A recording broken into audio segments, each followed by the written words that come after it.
রাসায়নিক সার ও কীটনাশকের অতি ব্যবহার রুখে মাটির উর্বরতা রক্ষা এবং বিষমুক্ত ফসল উৎপাদনের লক্ষ্যে মুর্শিদাবাদের ফারাক্কা ব্লকে অনুষ্ঠিত হয়ে গেল এক বিশেষ প্রাকৃতিক কৃষি কর্মশালা। পশ্চিমবঙ্গ সরকারের কৃষি বিভাগের ব্যবস্থাপনায় এবং সহ কৃষি অধিকর্তার করণে সেই সেমিনারের আয়োজন করা হয়। অনুষ্ঠানটি শুরু হয় এলাকার একটি সুসজ্জিত উদ্বোধনের মাধ্যমে। ভারত সরকার ও রাজ্য সরকারের প্রধানমন্ত্রী নরেন্দ্র মোদী এবং পশ্চিমবঙ্গের মুখ্যমন্ত্রী শুভেন্দু অধিকারীর নির্দেশ মতো প্রাকৃতিক কৃষি প্রচারের বার্তা দেওয়া হয়। ফারাক্কা সৈয়দ নুরুল হাসান কলেজের সভাগৃহে আলোচনা সভাটি অনুষ্ঠিত হয়। সেমিনারে উপস্থিত ফারাক্কার বিডিও সুজয় ব্যাপারী তার বক্তব্যে বর্তমান কৃষি ব্যবস্থার সংকট ও পরিবর্তনের প্রয়োজনীয়তা তুলে ধরেন। তিনি বলেন, আমাদের বর্তমান সময়ের যে দাবি সেই অনুযায়ী কৃষিকাজের পদ্ধতিতে পরিবর্তন আনতে হবে। দীর্ঘদিন ধরে রাসায়নিক সার, কীটনাশক ও কৃত্রিম হরমোন ব্যবহারের ফলে আমরা উৎপাদন বাড়ালেও মাটি, জল ও বায়ুকে মারাত্মকভাবে দূষিত করে ফেলেছি। এই ক্ষতিকর প্রভাব প্রতিদিন আমাদের ও বিভিন্ন পশু পাখির ওপর পড়ছে। ইতিহাস সাক্ষী, সময়ের সাথে সাথে চাষের পদ্ধতি বদলেছে। একসময় বেশি উৎপাদনের প্রয়োজনের রাসায়নিকের সাহায্য নেওয়া হলেও এখন সময় এসেছে প্রাকৃতিক উপায়ে চাষ করার। এতে মাটির উর্বরতা দীর্ঘস্থায়ী হবে এবং উৎপাদনের ফসল হবে সম্পূর্ণ বিষমুক্ত ও স্বাস্থ্যসম্মত। পাশাপাশি ফারাক্কার বিধায়ক মুতাব শেখ বলেন, অনুষ্ঠানে বক্তব্য রাখেন তিনি বলেন, আমরা বিগত 40 থেকে 45 বছর ধরে জমিতে প্রচুর রাসায়নিক সার ও গোবর সার মিলিয়ে চাষ করে আসছি। আগে যে জমিতে বিষ না দিয়েও প্রতি বছর বিঘায় 20 থেকে 22 মণ ধান হতো, এখন অতিরিক্ত রাসায়নিক ও বিষ ব্যবহারের ফলে জমির স্বাভাবিক গুণাগুণ নষ্ট হয়ে গেছে। ফলে এখন বিঘা প্রতি 10 থেকে 12 মণের বেশি ভালো ধান পাওয়া কঠিন হয়ে পড়েছে।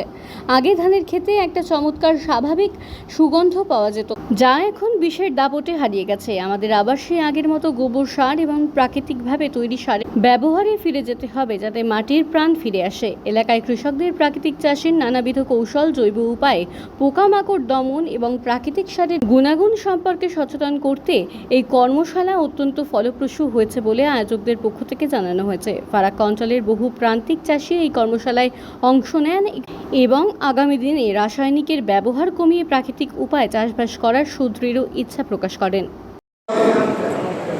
দেখুন, নামটা শুনে বুঝতে পারছেন যে প্রাকৃতিক কৃষিকাজ, এটা থেকে কিন্তু আমরা বুঝতে পারছেন যে আমাদের এখন বর্তমানে সময়ের যে দাবি সেই অনুযায়ী আমাদের যে কৃষিকাজের যে পদ্ধতি আছে তার মধ্যে কিন্তু বর্তমানে আমাদের কিন্তু যে কৃষিকাজের পদ্ধতি বা বিভিন্ন যে প্রকার আছে সেগুলো আমাদের পরিবর্তন করতে হবে। কারণ যেভাবে আমরা এতদিন ধরে বিভিন্ন রাসায়নিক সার, কীটনাশক, কৃত্রিম হরমোন এইসব প্রয়োগের মাধ্যমে আমাদের ফসল বা উৎপাদন আমরা বাড়িয়েছি, কিন্তু তার সঙ্গে সঙ্গে আমরা কিন্তু আমাদের মাটি, জল, বায়ুকে কিন্তু দূষিত করেছি, যার ফল কিন্তু আমরা প্রতিনিয়ত সেটা আমরা বুঝতে পারছি এবং আমাদের উপর তার প্রভাব পড়ছে। সরকার এবং কৃষি দপ্তর এটা ফিল করেছে বা বোঝার চেষ্টা করেছে যে বর্তমানে যেভাবে আমরা চাষবাস করছি তাতে কিন্তু যা ক্ষতি সেটা কিন্তু বিভিন্ন পশু পাখি থেকে শুরু করে মানুষের উপর কিন্তু ভয়ানকভাবে পড়েছে। এখান থেকে কিন্তু আমাদের বেরোতে হবে। আমরা যদি দেখি ইতিহাস, সেক্ষেত্রে দেখতে পাবো যে সময়ের সঙ্গে সঙ্গে কিন্তু কৃষি যে পদ্ধতি সেটা সবসময় পরিবর্তন হয়েছে। একসময় আমাদের ফসল বা উৎপাদনের প্রচুর দরকার ছিল, তার জন্য আমরা কৃত্রিম সার, কীটনাশক এবং আরো যে সমস্ত পদ্ধতি সেগুলো অবলম্বন করেছিলাম, কিন্তু এখন সময়ের দাবি যে এগুলো আমাদের থেকে দূরে সরাতে হবে। প্রাকৃতিক উপায়ে যেসব জিনিস আমাদের হাতের নাগালের মধ্যে রয়েছে সেই সমস্ত জিনিসকে চাষ করবো, যাতে মাটির উর্বরতা দীর্ঘদিন বজায় থাকে।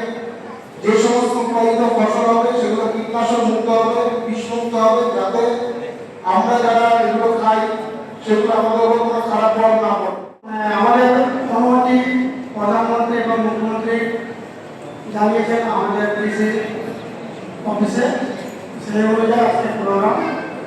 আমরা আজ থেকে 40 বছর 45 বছর আগে দেখেছি চাষ আমরা গোবর সার দিয়ে করেছি। তাতে আমরা দেখেছি প্রায় 20 থেকে 22 মণ বিঘা ধান পেয়েছি। আজকে আমরা বিষ মেরে মেরে, সার মেরে মেরে আমরা সেই জমি এমন পজিশন হয়ে গেছে যে আমরা আজকে 10 বিঘা প্রতি 10 মণ 12 মণ বেশি পাই না। তারপরে আমরা আগে দেখেছি আমরা পার্সেন্ট দিয়েছি, আমরা পার্সেন্ট পেয়েছি। এখন বিষ পিটিয়ে দিয়ে এমন জায়গা তৈরি হয়েছে সেই মানে জমির যে একটা চাষের একটা ইয়ে থাকে সেই জিনিস উঠে গেছে। আমরা আজকে সার থেকে না ইউজ করে বিষ না ইউজ করে আমরা যেটাকে গোবর ইউজ করতাম, আমরা যেটা